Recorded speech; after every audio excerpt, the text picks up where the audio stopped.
Ya, Anda mengatakan Nabi Isa itu Tuhan, maka kita tanyakan langsung ke Yesusnya. Benar nggak Anda Tuhan? Sudah kukatakan, tapi kalian tidak mau percaya. Hal-hal yang kulakukan atas nama Bapakku memberi bukti tentang aku. Tapi kalian tidak akan percaya, sebab kalian bukan domba-domba. Sebenarnya Alkitab berkata, kalau kamu pun tidak bertanya, tidak menerima dia sebagai Tuhan, tidak ada ruginya. Nah, yang membuat dia Tuhan bukan manusia, Ustadz. Yang membuat Yesus Tuhan bukan manusia, karena memang dari sananya dia sudah Tuhan. Jadi tanpa pengakuan daripada orang Kristen atau kamu sendiri atau umat Muslim sendiri, dia nggak ngaruh gitu loh.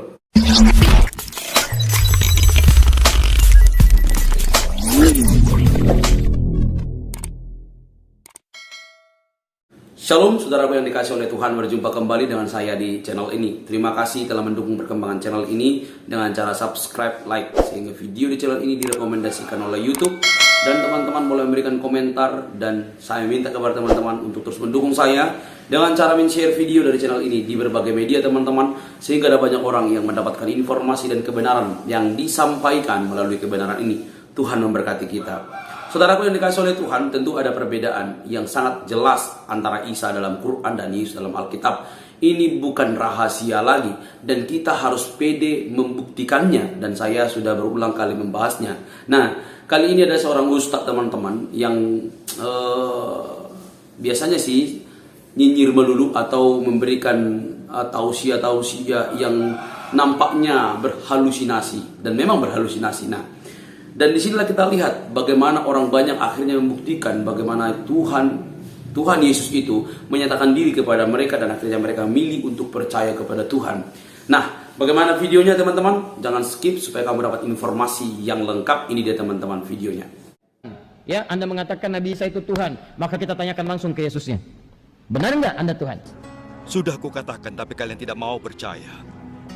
Hal-hal yang kulakukan atas nama Bapakku memberi bukti tentang aku.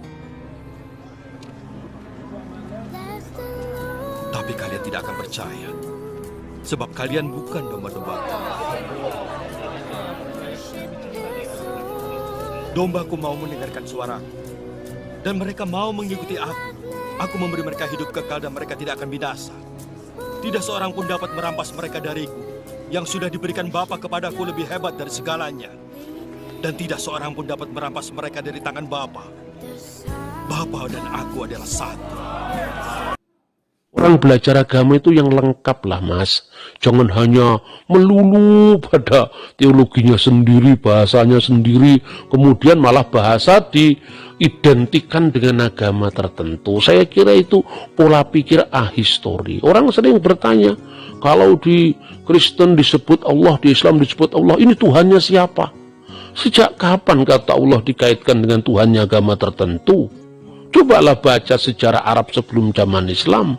Cobalah pakai sumber-sumber Islam sendiri. Misalnya nggak usahlah pakai sumber-sumber Kristen ya, atau sumber-sumber non-Islam. Pakai sumber Islam sendiri. Bahwa nama Allah itu muncul tidak hanya di masjid, tapi juga di sinagog-sinagog, di gereja-gereja, itu tercatat dalam Al-Quran. Artinya apa? Al-Quran sendiri menyaksikan bahwa istilah Allah itu sudah dipakai di lingkungan Yahudi, di lingkungan orang.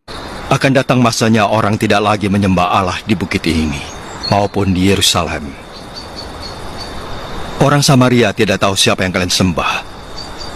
Tapi orang Yahudi tahu yang kami sembah, sebab keselamatan datang dari orang Yahudi. Tetapi waktunya akan datang. Dan sekarang sudah datang, bahwa dengan kuasa dari Roh Allah, orang-orang akan menyembah Bapa sebagaimana adanya, mempersembahkan pujian sejati yang diinginkannya. Allah itu Roh, dan hanya dengan kuasa dari Roh Allah, orang-orang akan menyembah Allah sebagaimana adanya. Aku tahu Mesias akan datang, dan saat dia datang, akan memberitahu kita segalanya. Akulah dia yang sedang bicara denganmu. Depan Kongres Muhammadiyah di Bandung tahun 1965, Bung Karno berkata, jikalau aku ingat anak-anak kecil itu, aku ingat siapa? Nabi Isa. Nabi Isa berkata, "Bring the kinderen tot mij." Biarlah anak-anak itu datang kepadaku, karena merekalah yang akan memperoleh Koninkrag Gods. Mereka akan memperoleh kerajaan Tuhan. Di dalam pidatonya dalam rangka peringatan Isra Mi'raj, Bung Karno begitu ringan mengutip Injil Yohanes pasal 1 ayat 1. In the beginning was the word. Abraham, lahirlah Ismail. Tuhan adil. Ismail kan tidak ikut tidak mau minta dilahirkan ke dunia, tapi dia lahir. Bukan salahnya Ismail kan? Makanya Ismail pun dijadikan bangsa yang besar. Ishak dijadikan bangsa yang besar. Yakub dijadikan bangsa yang besar. Tapi janji yang terakhir hanya diberikan kepada Abraham, Ishak, Yakub. Tidak diberikan kepada Ismail. Coba baca lagi Alkitab. Olehmu semua kaum di muka bumi akan mendapatkan berkat, diberikan pada Abraham, Ishak, dan Yakub, tidak kepada Ismail. Bukan berarti Ismail dilaknati Tuhan, tidak. Karena Ismail bukan jalur mesianik. Makanya orang Yahudi kalau berdoa, Allah Abraham, Allah Ishak, Allah Yakub, kan tidak bersyukur, puji Tuhan gitu kan. Tapi aku tuh cuma percaya satu sih, kayak ketika aku benar-benar mau kenal sosok pribadi Tuhan, memang harus siap kehilangan semuanya, dan itu sudah dipikirkan jauh sebelum keluar beritanya. Jadi udah oke, gitu. Adalah bukan dari Kristen, saya dari Muslim. Saya berdoa begini, Yesus, kalau benar Engkau juru selamat, saya minta supaya nanti kalau saya meninggal, sediakan surga untukku. Saya mau percaya padamu. Tetapi kalau Engkau menyembuhkan aku, saya akan jadi pengepel gereja. Heran sekali, saya setelah tidur, itu kok saya bisa tidur nyenyak sekali. Dan ketika pagi, saya bisa bangun, dan saya lepas oksigen saya yang ada di mulut, terus saya ke kamar mandi. Kok saya kuat? Sampai akhirnya saya sembuh. Padahal bapak saya waktu datang sudah berpikir bahwa saya pasti meninggal. Saya mau cerita sedikit nih. Ini juga tentang kebaikan Tuhan di dalam hidup saya. Dulu, jauh sekali sebelum menjadi pengikut Kristus, saya memang bukan penyanyi. Saya hanya pemain sinetron, saya main film juga, ada iklan juga, ya kan? Saya bikin album, tapi kayaknya nggak jalan. Kenapa ya? Nah, tapi ternyata Tuhan benar-benar tunjukin ke saya dan buka ke saya dengan tangan suami saya juga sebagai produser. Saya bisa keluarkan album rohani, berikan kemuliaan bagi Tuhan. Dan ini luar biasa sekali, sukacita sekali, dan sangat-sangat bersyukur sama Tuhan Yesus. Benar-benar Tuhan Yesus itu menyatakan janjinya pada saya.